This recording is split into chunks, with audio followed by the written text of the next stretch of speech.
Let's talk about deer season for a second, because as we talked, I think you were planning a hunting trip. I'm down here in South Texas. It's been real green down here. The weather has been hot. Everything is so green. They're not really coming to any kind of corn, so I'm not really seeing any action. Have you been able to get out in the woods and do any hunting yet? Yeah, we had just about every weekend down in Worth County in Sylvester, South Georgia, on the farm down there. I got like a couple of friends, 3 or 4 friends there that, we did, that's all that's hunted on this one section, 640 acres or so, and it's just been overrun with bucks. And the biggest buck in Georgia was killed last year in Worth County. And, so there's a lot of bucks and, a lot of does, and letting a lot of them walk. 8-pointer I wish I would have got. I let walk, and it's the old hunting stuff, man. You just say I'm going to come back and let him grow a year. At 3 years old, wait till he's 4 or something like that. I agree. And then and then the next weekend, if one of my hunting buds takes his son-in-law there, and they could send me a picture, and I said, man, that looks like that deer I was talking about. The one you were going to let walk. Yeah. Yeah, always when somebody brings a friend, they always kill your deer, man. You know what I mean? They say so. I said I wish I'd have got him, but it's been good for me. Steve, that's besides my grandkids and my kids, man, and my family right now, and it just getting out, man. It just unbelievable for me to get out after 45 years. Last week we talked about me and you. November 14th was 45 years in this business. How many dressing rooms I've been in, how many showers, how many times I've seen Murdoch wake up in the bed next to me in the 6 days in. I mean, my God, it's just amazing. When I go back and I take back and look at where I never really had another job, never really had a job. It just entertained my whole life. So with the hunting that you do, is that something that you grew up your whole life doing, or was that something you got on in later years? Because I know you were beating on the road just like I was. There's several years I got out of hunting, and because I was on the road, Paul Orndorff, when I went down to WCW, you hired me for the job, and so then Paul ended up getting me back in the woods. But is deer hunting and the outdoors a lifelong passion for you?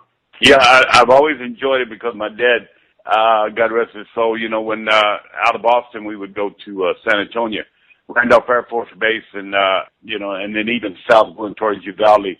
My grandma and grandpa, they had some property out there, and I remember going at an early age, and I didn't like it. I didn't like getting up in the morning, and I didn't like sitting there. I think I was probably about 7, 8 years old.